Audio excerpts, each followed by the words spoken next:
We've given you an awful lot of information already about misconceptions and things that guide people through this recruiting process.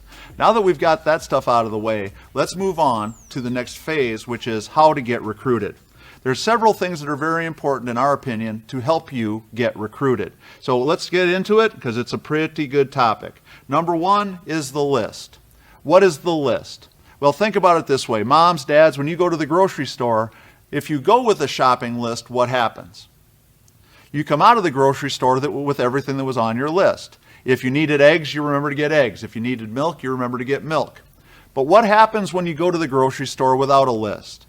Chances are you forget the eggs, you forget the milk, and you come out of there with 2 or 3 things that are marketed really well that sort of struck your fancy while you're walking up and down the aisle. One of the things that always happens to me when I go without a list is I will get home and unpack something like a box of Twinkies that I certainly didn't intend to buy when I went to the store, but before you know it, because that box of Twinkies just looks so attractive, I end up grabbing it and throwing it in the cart. So how does that list translate? It's important for you to understand. Each player has a list of things that they are looking for.